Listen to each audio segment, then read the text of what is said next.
Good morning बच्चों. I am Ramu sir. Today I am discuss of mathematics chapter number 4 determinant. तो बेटा ये determinant matrix का ये पार्ट है. जैसा मैट्रिक्स था मगर मैट्रिक्स में कोई स्पेसिफिक वैल्यू नहीं शो होती थी, मैट्रिक्स की कोई स्टैंडर्ड वैल्यू नहीं आती थी, मगर ये डिटर्मिनेंट को सेम पैटर्न पर 2x2 ऑर्डर या 3x3 ऑर्डर के डिटर्मिनेंट्स को हम सॉल्व कर सकते हैं.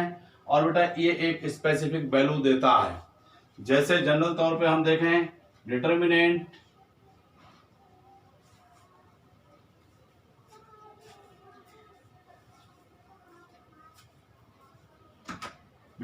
की बेटा एक स्पेसिफिक वैल्यू आपका कोई भी देख लेंगे हम 1 2 3 4.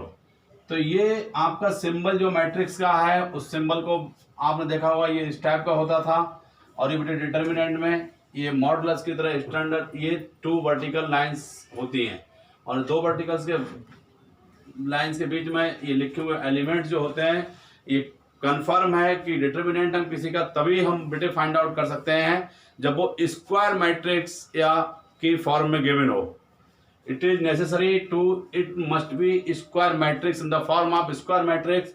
अब बेटे इसको मेनली क्या है, इसको सॉल्व करने का जो तरीका है उसको आपको समझना है. बहुत ज़्यादा इसको हम डेफिनेशन के तौर पे इसको नहीं देखेंगे बेटा कि इसका जो मेनली इसको जो सॉल्व करने का तरीका है तो ये इसमें क्रॉस मल्टीप्लाई होती है बेटा. ये इसकी 1 की 4 से करेंगे जब इसको सॉल्व करेंगे और इसका सिंबल होता है डेल्टा टाइप, इसको डिटर्मिनेंट का सिंबल बोलते हैं. और ये बेटे आपका हो जाता है 1 4 जा 4 1 इंटू 4, ये माइनस का साइन स्टैंडर्ड है और इसकी मल्टीप्लाई इधर करते हैं 3 2 जा 6. तो ये आपका चाहो तो इसको लिख दो 3 इंटू 2 बेटा 4 माइनस 6, ये -2 आ गया. This is the value of determinant. ये 2x2 ऑर्डर का हुआ. सिमिलरली इसी के लिए और बेटे एक आध क्वेश्चन अगर हम देखते हैं, इसका एक और एग्जांपल ले लेते हैं हम यहाँ पर. ये एग्जांपल 1 था और एग्जांपल 2 अगर आप मान लो इसको एक और देख लीजिए. तो ये डिटर्मिनेंट की वैल्यू पता करनी है. ये मान लो ऐसा कहीं दे रखा है sine theta cos theta minus और ये बेटा कॉस थीटा साइन थीटा.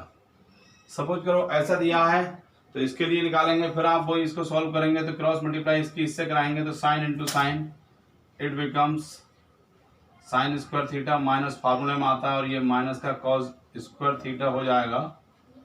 तो ये आपका क्या हो जाएगा बेटे sine square theta plus cos square theta. अब ट्रिग्नोमेट्री की तरीके से इसको देख लेंगे. ट्रिग्नोमेट्री में ये sine square theta plus cos square theta इसकी वैल्यू 1 होती है. तो ये आपका हुआ determinant solving the method of determinant of order 2x2. बहुत ही सिंपल है, ये सबसे आसान इससे आपको क्वेश्चन मिलेगा और आप उम्मीद है कि सारे बच्चे इसको बेटा पूरा करके आओगे, कोई छोड़ेगा नहीं. और देखिए इसको अब इसमें 3x3 ऑर्डर के डिटर्मिनेंट को सॉल्व करने का जो मेन सबसे महत्वपूर्ण तरीका है कि 3x3 ऑर्डर का कैसे हम सॉल्व करते हैं. एक क्वेश्चन कोई भी ले लेते हैं अपनी मर्जी से, आप ले लीजिए कोई भी जनरल आप स्टैंडर्ड मान लो 1 2 3 4 5 6 1 1 3, कोई भी A to Z आप किसी भी टाइप के. ये पहले ही बता दिया है बेटा कि ये आपको डिटर्मिनेंट के लिए हमारा मैट्रिक्स जो फॉर्म है वो स्टैंडर्ड होना चाहिए आपका स्क्वायर फॉर्म में. ठीक, तो इसका 3x3 ऑर्डर हो गया. अब इसको सॉल्व करने के लिए आप देख लीजिए, ये हमारे पास R1 है, ये R1 R2 और ये बेटा R3. चाहे हम रो के अकॉर्डिंग इसको हम एक्सपेंड कर सकते हैं या फिर कॉलम के अकॉर्डिंग. तो R1 एक्सपेंडिंग अलोंग R1, हम इसको करते हैं एक्सपेंडिंग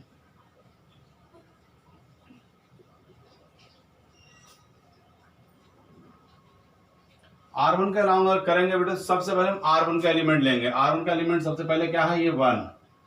ध्यान से देखिएगा बेटा, यहाँ पर मेन है ये. अगर ये आपने सीख लिया तो आपका कम से कम नहीं तो इसको सॉल्व करने का आपका मोर देन 50% काम हो जाएगा यहीं पर। तो आप इसको ध्यान से देखेंगे कि बेटे 1, ये 1 ले लिया और इसको बेटे आपने 1 और ये पहली बार में पहला रो और पहला कॉलम छुपा लिया बेटे हमने। जब ये 1 लेंगे तो ये चीज़ हमारी हिडन हो जाएगी, ये चीज़ इसको नहीं देखेंगे।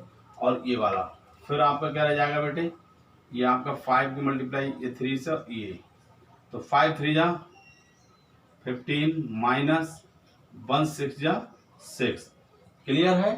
एक बेटे यहाँ पर क्या हमारा पहले प्लस का साइन आता है, फिर माइनस आ जाएगा और माइनस के लिए अब ये हम 2 ले लेंगे और 2 में ये इसके आपका ये second column and first row hidden हो जाएगा। क्या छुपेगा बेटे, फर्स्ट आपका रो पहले से ही छुपा हुआ है, अभी आपका अभी सेकंड रो। अब कौन बचेगा हमारे पास, ऐसा छुपाने से क्या ये 4 × 3 हो जाएगा। क्या बेटे 4 की 3 से मल्टीप्लाई करूंगा और 1 की 6 से, देखिएगा 4 × 3 12 minus 6 plus minus again plus. अब बेटे ये आपका यहाँ पर 3 आएगा, ये 3 आएगा और इसके लिए आपको बेटे करना क्या है, जब ये 3 होगा फिर आपका ये आपका पहला रो पहले से ही छुपा हुआ है, अब ये थर्ड कॉलम आपका हिडन हो जाएगा। फिर आप क्या करेंगे, आपका 4 का इससे मल्टीप्लाई, तो 4 1 जा 4 माइनस 1 5 जा 5। तो ये आपका एक्चुअल सॉल्विंग मेथड आया R1 के अकॉर्डिंग। इसकी वैल्यू को फाइंड आउट करना है, कैलकुलेट कर देंगे सिंपली। तो बेटे आपका हो जाएगा 1 × 15 माइनस 6 9 माइनस 2 × 12 माइनस 6 बेटा 6 बचेगा प्लस 3 × अगेन माइनस 1। ठीक है, 4 माइनस 5 तो ये 9 minus 12 minus plus minus minus हो गया 3। तो और थोड़ा देख लेंगे माइनस माइनस को, 9 माइनस 15 और 15 माइनस 9 बेटे माइनस का 6। तो इस तरीके से इस डिटर्मिनेंट की वैल्यू आ गई -6। ये किसका था, 3 × 3 का। इसको नोट कर लीजिए बेटा।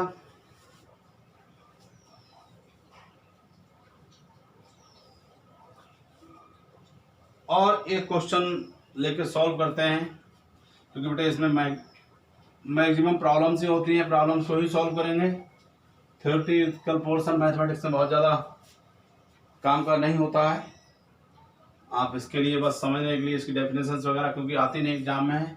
एक और हम एग्जाम्पल 2 ले लीजिए 3 × 3 का ही। ये आप ले लेंगे आप 4 5 4 6 5 6 4 3 1 2 2 1 7, कोई भी नंबर आप ले लीजिए अपनी मर्जी से। हमारे पास सेम पैटर्न रहेगा, हम इसको R1 के अकॉर्डिंग ब्रेक करेंगे। तो बेटे सबसे पहले हमारा ये 5 और इसकी मल्टीप्लाई इससे कराऊंगा क्योंकि ये छुप जाएगा और ये छुप जाएगा, ये समझ रहे होंगे आप लोग। तो 7 माइनस बेटा 2 क्योंकि इसकी मल्टीप्लाई इससे होनी है, फिर -6 अल्टरनेट क्रम में आता है, प्लस माइनस प्लस फिर।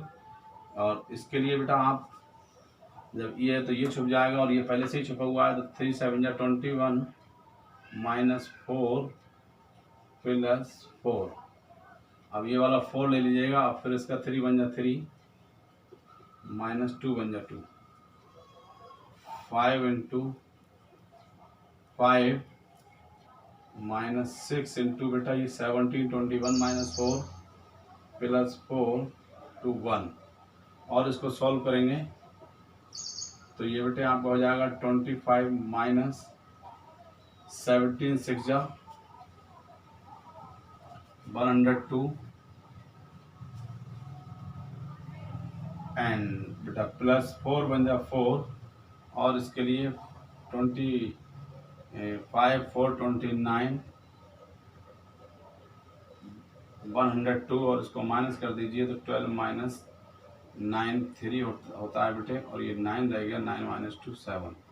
तो ये आपका सिंपल कैलकुलेशन वाला पार्ट है, इसको आप चेक कर लीजिए। सिर्फ आपको यहाँ समझना है कि किसको छुपाना है किसको बचाना है। ये R1 के अकॉर्डिंग आपका एक्सपेंशन हुआ। ठीक, प्रॉपर्टीज ऑफ डिटर्मिनेंट को बेटे आपके सिलेबस से इस बार रिमूव कर दिया है, तो अब आपको इसके बारे में थोड़ा सा आप सीख ही गए होंगे। और इसको हम थोड़ा एक्सप्लेन करने के लिए इसमें अगला इसी का टॉपिक है बेटे, छोटा सा, कभी कभी 1 नंबर का क्वेश्चन पूछ लिया जाता है बाई चांस, अदरवाइज बहुत जरूरी नहीं। इसी की हेल्प से हम एरिया ऑफ ट्रायंगल निकालते हैं बेटे। एरिया ऑफ ट्रायंगल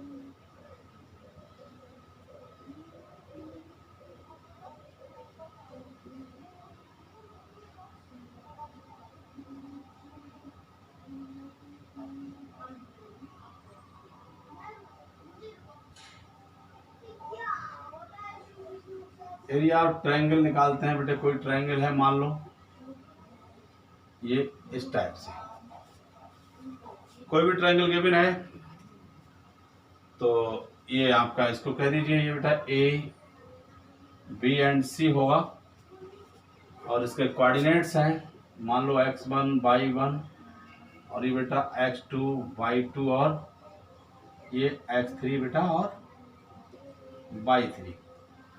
तो ये ट्रायंगल का एरिया आप लोगों ने हाई स्कूल में भी पढ़ा होगा कि एरिया ऑफ ट्रायंगल के लिए एक फार्मूला आपने याद किया था, x1 into y2 minus y3 plus x2 into y3 minus y1 plus x3 into y1 minus y2। तो उसका जो एक्चुअल प्रूविंग है बेटा, जो प्रूव था वो यहीं से था, with the help of determinant. तो ये टॉपिक कुछ छोटा सा टॉपिक है, ये आपके मुझे रखा है बुक में, तो इसको आप समझ लीजिए। 1 नंबर के लिए बाई चांस मिल सकता है कि इसका कैसे निकालेंगे। तो एरिया ऑफ ट्रायंगल का फार्मूला जो होता है ये बेटे याद रख लीजिए, 1/2 x1 y1 x2 y2 x3 y3 1 1 1। इसको आप with the help of determinant solve कर देंगे तो इसका एक्चुअल आंसर आ जाएगा। ठीक, जैसे और आप एरिया ऑफ ट्रायंगल के लिए बेटा ये एग्जाम्पल 1 है, और एरिया ऑफ ट्रायंगल के लिए एक और एग्जाम्पल देख लो। कोई भी ट्रायंगल है, मान लो इसको ए बी और सी कह दिया। क्या कहा बेटा, ए बी सी, इनके कोई भी कोऑर्डिनेट आप मान सकते हैं अपनी मर्जी से। इसको कह दो 1 2 3 4, और ये बेटा 1 5 A to Z कुछ भी। तो इसका एरिया ऑफ ट्रायंगल निकालेंगे तो हमारा ये x1 y1 हो जाएगा, ये x2 y2 हो जाएगा, x3 y3 हो जाएगा बेटा। ठीक है, तो एरिया ऑफ ट्रायंगल के लिए एरिया ऑफ ट्रायंगल का फार्मूला लिखाया 1/2, ये बेटे x1 y1 यानी कि 1 2 स्पेस का मैं डायरेक्ट इनकी वैल्यू लगा रहा हूँ मैं, x1 y1, और ये 1 स्टैंडर्ड है, x2 y2 3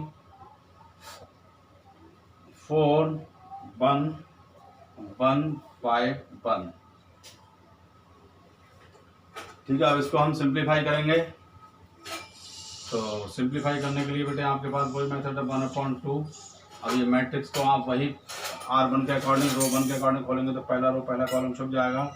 इसकी मल्टीप्लाई इससे और इसकी इससे करा दीजिए, यानी कि 1 इंटू 4 माइनस 5 माइनस 2 इंटू 3 बन जा 3 माइनस 1 प्लस 1 इंटू 20 माइनस 4 3 5 जा 15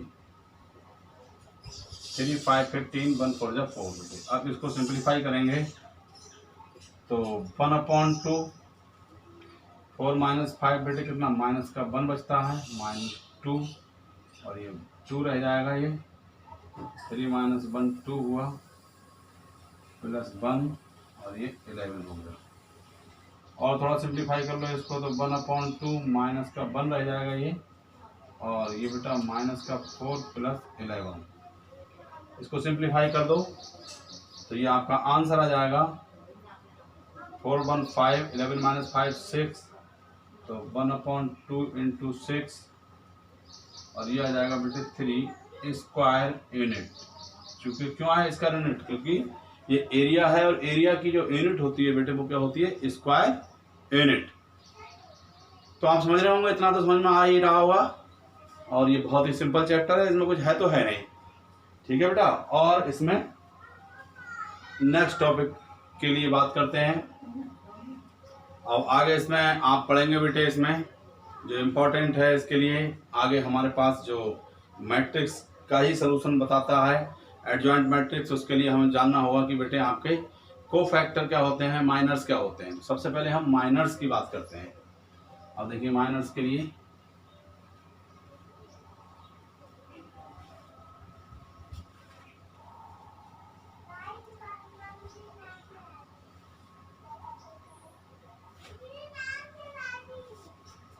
माइनर्स समझ लीजिए बेटा। तो मान लो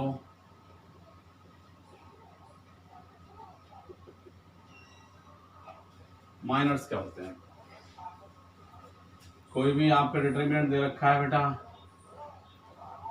ये A B C D suppose, तो बेटा माइनर्स के लिए हम इसमें करते हैं, जो माइनर्स होंगे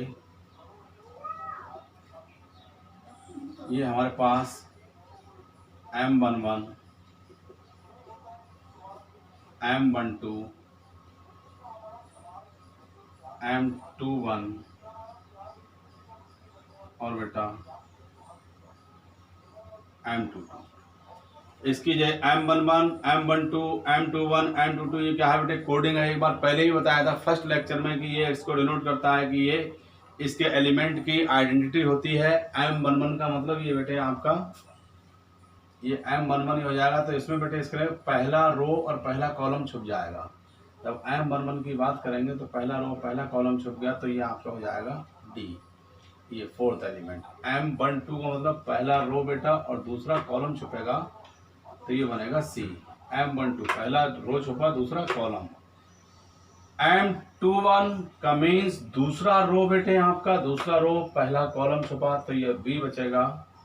और यहाँ पर बेटे दूसरा आपने बात कर दी इसकी M22, यानी कि दूसरा रो और दूसरा कॉलम छुपाएंगे हम, तो दूसरा रो बेटे ये दूसरा रो है और ये दूसरा कॉलम है तो ये हो जाएगा आपका A।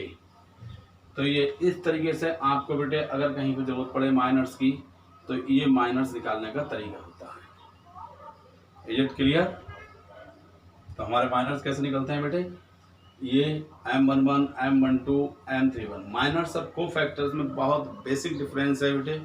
तो यहीं पर आप समझ लीजिए इसके कोफैक्टर्स को। कोफैक्टर्स के लिए तो कोफैक्टर क्या होते हैं आपका M11, ये M11 ये नंबर ऑफ रो को डिनोट करता है बेटे, नंबर ऑफ कॉलम को। तो ये I एंड J भी हम इसको कह देते हैं। तो हमारे पास कोफैक्टर अगर आप कहेंगे इसके लिए बेटे, इसी क्वेश्चन से मैं समझाने की कोशिश करूं तो कोफैक्टर्स होंगे, इसको आप कह दीजिए A11। A11 होगा तो -1 टू द पावर 1 + 1। ये जो 1 ये आपका -1 ये रूल होता है कोफैक्टर्स के लिए बेटा। और ये आपका 1 + 1 कौन सा है, ये number of row number of column, ये 1 + 1 और ये आपका M11। यानी कि आप इसको लिख सकते हैं -1 की पावर 2 का मतलब पॉजिटिव आएगा, 1 और 1 2 होता है तो पॉजिटिव, तो M11 ये इतना ही रहेगा और इसकी वैल्यू जो है वो D है।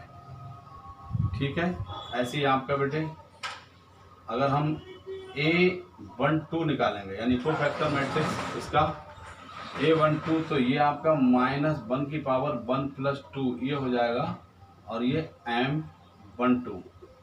तो ये यहाँ पर माइनस आ जाएगा क्योंकि 2 और 1 3 होगा और -1 की पावर जब 3 है, 3 कोई ऑड नंबर है तो बेटे ऑड नंबर है, किसी माइनस नंबर की पावर ऑड होती है तो आंसर ऑलवेज नेगेटिव होता है, तो हम जानते ही होंगे।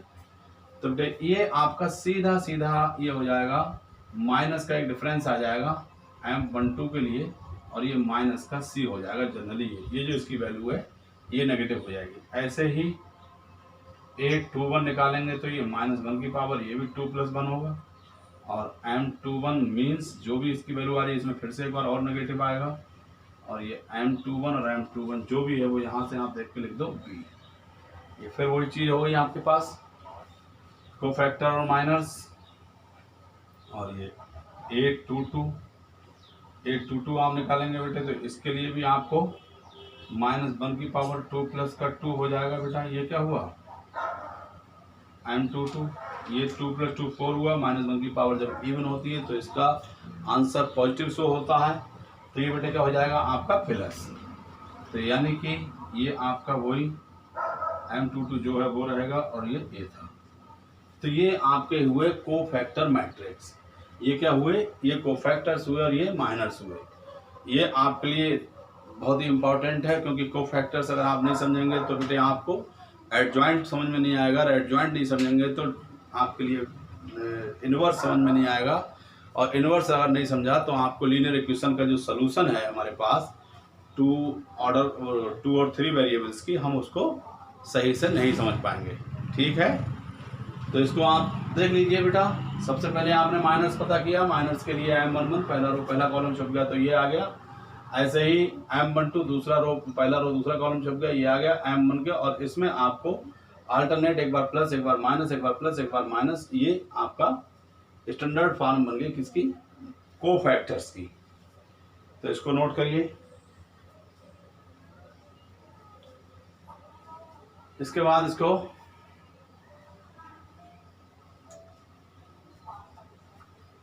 अब बेटे हम बात करेंगे एडजॉइंट ऑफ मैट्रिक्स। क्या समझाने वाला हूं मैं आपको, एडजॉइंट ऑफ मैट्रिक्स, जो कि बहुत इंपॉर्टेंट है इसका टॉपिक, एडजॉइंट ऑफ मैट्रिक्स।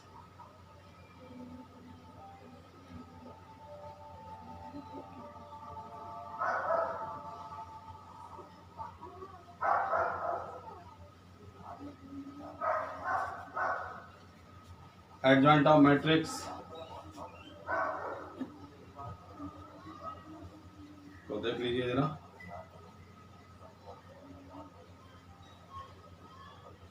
कोई भी मैट्रिक्स आप ले लीजिए A to Z बेटे। पहले 2 × 2 ऑर्डर की लेंगे हम एडजॉइंट ऑफ मैट्रिक्स। तो सीधे सीधे आपने कोई एक ले लिया, एक मैट्रिक्स है बेटा A, और ये मान लो 1 2 3 4, ये ऐसे दे रखी है। सबसे पहले हमारे लिए इसे एडजॉइंट निकालने के लिए हमें बेटे इसके कोफैक्टर्स निकालने पड़ेंगे। क्या निकालने पड़ेंगे हमें, कोफैक्टर मैट्रिक्स। तो लिखो लेट कोफैक्टर्स ऑफ A या मैट्रिक्स A। ये क्या हो जाएंगे बेटे, हम इसको इस तरीके से लिख लेंगे A11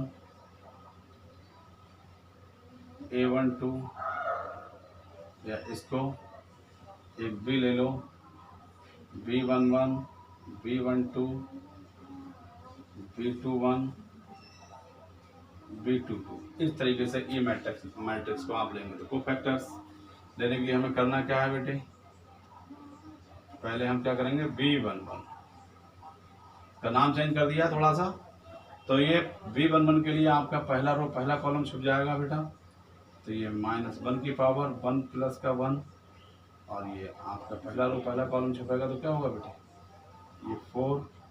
तो ये तो पावर 1 और 1 2 हो जाएगा, तो प्लस हो जाएगा, यानी कि 4 रहेगा ये। और B12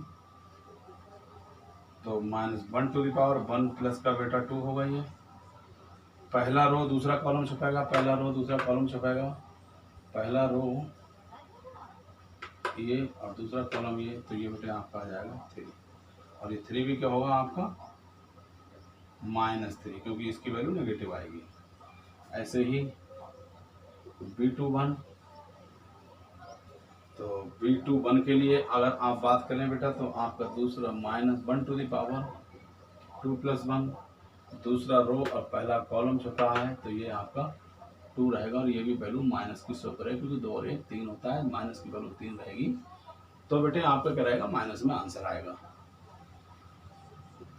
B22 इसको आप जब देखेंगे बेटा तो -1 टू द पावर 2 प्लस का 2, तो B22 का मतलब ये आपका दूसरा रो और दूसरा कॉलम ये 1 हो गया, मगर 2 प्लस का 2 रहेगा, और 2 + 2 4 होता है, तो ये 1 रहेगा, यानी कि इस पर कोई अंतर नहीं आएगा। तो हमारे पास कोफैक्टर मैट्रिक्स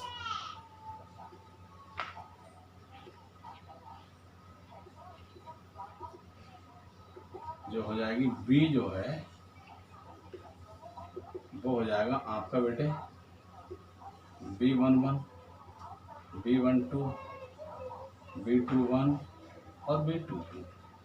ठीक है, इन सब एलिमेंट्स की वैल्यू बेटा आपको यहाँ से जो आपने फाइंड आउट किए हैं, आपकी B11 4 है, B22 आपकी 3 है, और ये -2 और 1, ये सारी वैल्यूज को आप पुटअप कर दीजिए तो 4 -3 -2 और 1, ये आपका होगा कोफैक्टर मैट्रिक्स। ये B आ गया। अब ये एडजॉइंट नहीं है बेटे। अब एडजॉइंट के लिए आप क्या करते हैं, तो एडजॉइंट मैट्रिक्स अगर निकालें हम, adjoint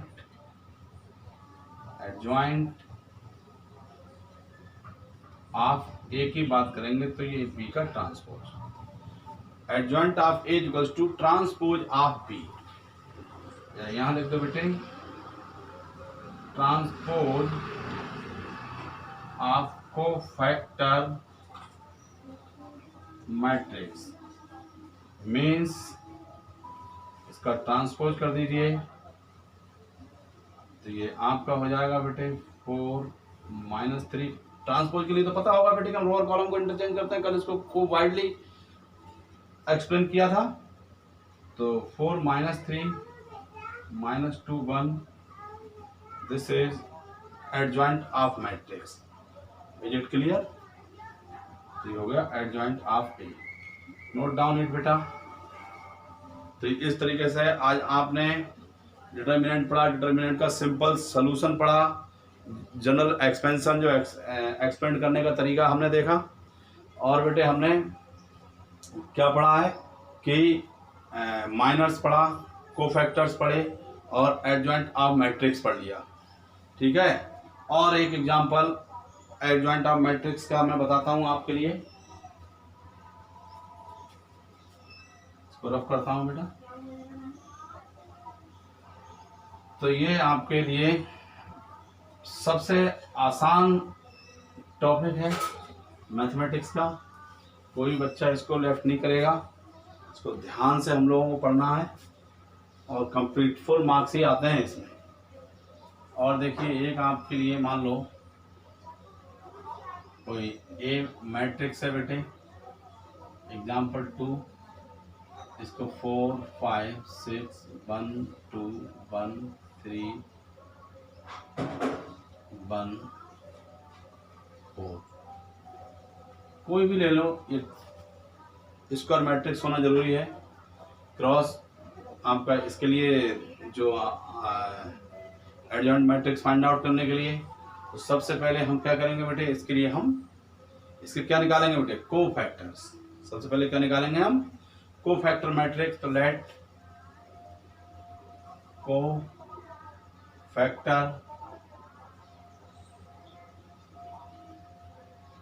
of A is equals to B, suppose कर लिया। तो हमारे पास कोफैक्टर मैट्रिक्स बन जाएगा B11 B12 B13 B21। ध्यान से देखना है बेटे, इसका ही आएगा B21 B23 B31। हम इस तरीके से लिख लेंगे। तो सबसे पहले हमारे पास B11, ध्यान से देखना है बेटे, -1 टू द पावर 1 प्लस का 1, 1 1 है तो पहला रो और पहला कॉलम आप हिडन कर लीजिए बेटे, तो आपके पास क्या बचेगा, ये जब छुप जाएंगे तो ये चीज़ बचेगी। ठीक है, तो ये आपका हो जाएगा बेटा 2 1 1 4। ध्यान से देखना, इसको थोड़ा सॉल्व करेंगे तो -1 की पावर 2 इतना ही रहेगा, तो ये हमारे पास प्लस आएगा मेनली। 2 4 जा बेटा 8 -1 7 प्लस का बी, ये 9 एलिमेंट है बेटे, तो हमें 9 टाइम्स आना पड़ेगा। तो B21 B12 तो V12 तो -1 टू द पावर 1 + 2। पहला रो दूसरा कॉलम छपेगा, पहला रो है ये बेटे, दूसरा कॉलम है, तो आपका क्या रह जाएगा 1 1 3 4। ध्यान से यहाँ पर माइनस आएगा कंफर्म, क्योंकि एक बार प्लस एक बार माइनस आता है। वैसे भी 2 और 1 3 और माइनस बल्कि पावर 3 का मतलब माइनस। ये 4 -3 -1 रहेगा बेटा ये।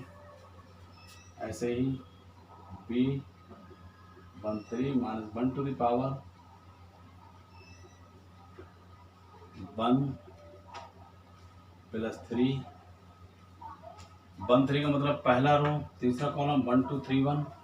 ये बेटे 1 2 3 1 पहला रो तीसरा कॉलम, तो 1 2 3 1। ध्यान से, ठीक है। तो ये बेटा आपका रहेगा -1 टू द पावर कितना होगा 3 और 1 4। 4 माइनस के ऊपर है तो ये प्लस ही साइन रहेगा इसका, और 1 बन जा 1 - 6 3 2 जा 6। ठीक, तो ये आपका हो जाएगा बेटे -5। पहला रो कंप्लीट। B21 यानी कि दूसरा रो हमारा आ जाएगा, पहला कॉलम आ जाएगा, तो ये 5 6 1 4 यानी कि -1 टू द पावर 2 प्लस का 1। ये कितना होगा बेटे 2 1। दूसरा रो पहला कॉलम 5 6 1 4। ये माइनस कंफर्म हो गया क्योंकि 2 और 1 3 हो गया। और बेटे आपका 5 4 जा 20 -6 यानी कि बेटे ये -40। B22 देखेंगे तो -1 टू द पावर 4 रहेगा ये। 2 2 का मतलब दूसरा रो और दूसरा कॉलम, तो 4 6 3 4 4 6 3 4। थोड़ा सा और डिस्टेंस लिख लीजिए 4 6 3 4। ये बेटा प्लस ही रहेगा क्योंकि ये -1 टू द पावर 4 है। तो आपको क्या करना है बेटा, आप इससे ज़्यादा आसान चैप्टर आपको मिलना नहीं है। तो आप देख लीजिए 4 4 जा बेटा कितना होता है 16 -3 6 जा 18। This value is -2। B23 -1 to the power 5 2 + 3 लिख लीजिए इसको। दूसरा रो और तीसरा कॉलम, दूसरा रो तीसरा कॉलम 4 5 3 1 4 5 3 1। ध्यान से, तो ये आपका बेटे माइनस शो करेगा क्योंकि 3 2 5 -1 टू द पावर 5 ऑलवेज नेगेटिव। तो आपका 4 बन जा 4 -15। क्या बचेगा 4 -15 -4 -11। ये हो जाएगा बिकम्स +11। और देख लीजिए बेटा इसको B31 -1 टू द पावर 3 + 1। इसके क्वेश्चन थोड़े लेंथी होते हैं बट आसान होते हैं। ठीक है, तो अब 3 1 का मतलब तीसरा रो और पहला कॉलम, तो 5 6 2 1 2 1। इसको और सिंप्लीफाई कर लीजिए बेटे, प्लस आएगा 5 बन जा 5 -12। इसकी इससे तो ये हो जाएगा -7। B32 के लिए आप बेटे -1 टू द पावर 3 + 2। पहला तीसरा रो दूसरा कॉलम, तीसरा रो दूसरा कॉलम छुप गया, तो 4 6 1 1। ये 3 2 तीसरा रो और दूसरा कॉलम, 4 6 तीसरा रो ये छुपा और बेटे दूसरा कॉलम छुपा, तो 4 6 1 1। ध्यान से देखना है, ये 5 हो जाएगा तो ये वैल्यू नेगेटिव हो जाएगी, तो 4 -6 प्लस का 2 रह जाएगा ये। ठीक है, और बेटे इसको नोट कर लीजिए। तो ये इसकी वैल्यू आ गई। अब B32 और B33, और देखो मैं इसको यहाँ बताता हूँ, ये यहाँ सिर्फ हो रहा है, यहाँ के बाद बेटे सीधे B 3 3 -1 to the power 3 + 3। अब क्या करना है बेटे आपको, क्या सॉरी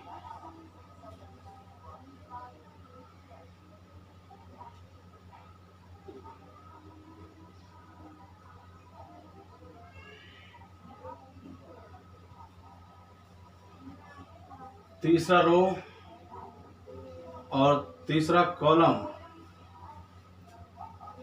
तो यहाँ पर हमारे पास तीसरा रो बेटा, तीसरा रो और तीसरा कॉलम, तो हमारे पास B11 और B21 के जो एलिमेंट होंगे, तो ये आपको देखना है।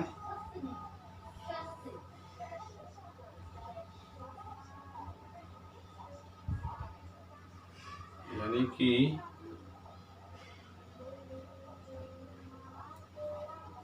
ये आपका यहाँ से B13 आया होगा, तो पहला रो छुपा होगा और दूसरा कॉलम छुपा होगा। यहाँ से थोड़ा गड़बड़ हो गया बेटा, ठीक है। इसके लिए ये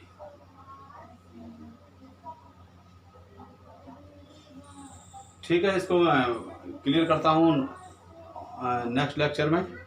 थैंक यू बेटा, ठीक है। ये यहाँ से थोड़ा सा एलिमेंट लिखने में थोड़ा डिस्टर्ब हो गया।